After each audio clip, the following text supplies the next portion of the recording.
Barbara Becknell and Crystal Bybee and any number of other people who have been the key organizers of Occupy4Prisoners. And I, salute my brother Jerry Elster. I don't know if you know what kind of history that he did. Quite a bit of time in St. Quentin, 25 years total. Is that right there?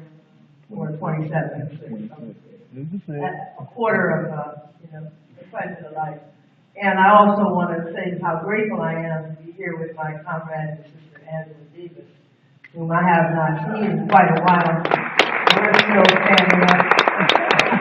She was just getting up herself. And people say, "What are you doing?" And I say, "I'm still standing." That's amazing in and of itself. You don't know. Power to the people. When you get here, you won't know. When you get to this age. I want to just say very briefly, because we have a limited amount of time, because we don't want to just have a lot of people, but it's important that we gather together and say some things to each other. How wonderful to have heard Kevin Cooper's voice. How wonderful to have heard these readings. I mean, I'm just overwhelmed with gratitude to be a part of this, to have lived this long and seen this day. It's been a long road for a lot of us from August the 21st of 1971, the date of the assassination of George Jackson, to February the 20th of 2012. A very long road, but you have become the light at the end of the tunnel. Those of you who are here and who are participating in the resurrection of a new social movement. And you must know that you are. Something is happening, as we used to say back in the day. And sometimes people don't know what it is, but something is happening. What we call now the prison industrial complex, is really not as new as we imagined it is, because all we have to do is go back to 1865, and just before the 13th Amendment was ratified, there was an institution of something called the Black Codes and all the former slaveholding states, and those black codes criminalized blacks to the point where the way that they were able to get their punishment was to put them on a railroad or put them in a coal mine and begin to build up the industrial economy of America for free as free prisoner labor. Very important that we recognize that history has always been with us. Of course, this country was never founded as a country. It started out as a company called the London Company. And after the London Company and the English massacred all the native peoples, and they started dragging Africans here. Of course, we didn't come here looking for a better life or religious freedom. We came here as slaves.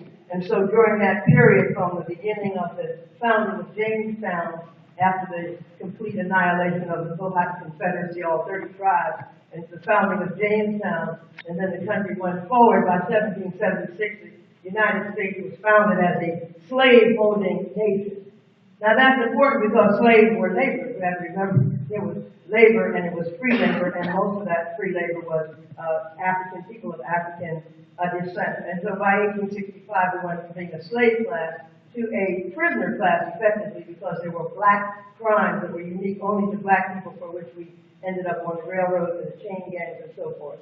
And so I think that when we look over the history of the country, we find that then when we get into the late 1800s, we find the mass influx of European cheap labor for the industrial fields in New York and the buildup of New York and so forth. And now we, of course, have cheap labor coming in from Mexico. And, we talk about the immigrant question. We know it's not the immigrant question because nobody is arresting. ICE is not going after any French immigrants that I know of, or any German immigrants that I know of. We know what they're going after. This is a cheap labor base, there's a race issue, and there's a class issue, and so forth.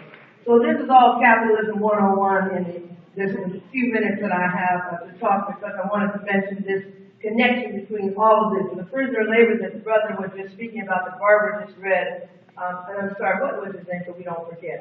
Sean Swain. Sean Swain from Ohio. What a powerful summary of what is going on and his ability to be so articulate about specific things in Ohio, where there's a brother that I work with named Sadiq Hassan on part of the Lucasville 5 on death row there right now.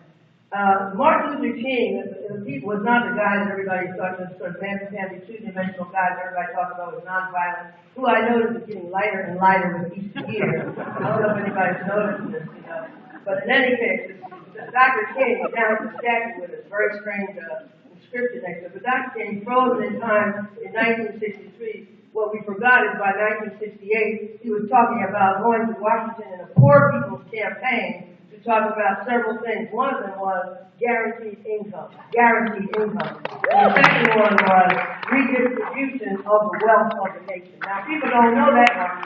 At least they try to immigration, with everything else. The Black Panther Party back in the day was, of course, one of the only black organizations that deemed itself a Marxist-Leninist revolutionary organization that was not only seeking liberation for black people, but all oppressed people and the end of all forms of exploitation and oppression.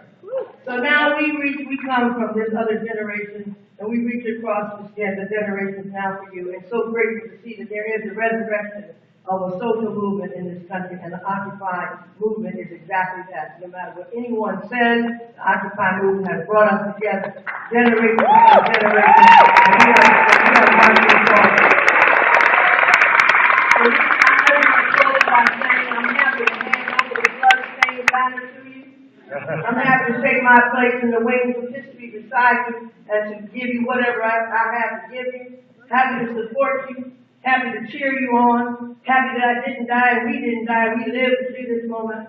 Urge you to organize yourselves and arm yourselves for the inevitable government onslaught. And know that we are still dreaming of that day when power will come to the people and we will all truly be free at last.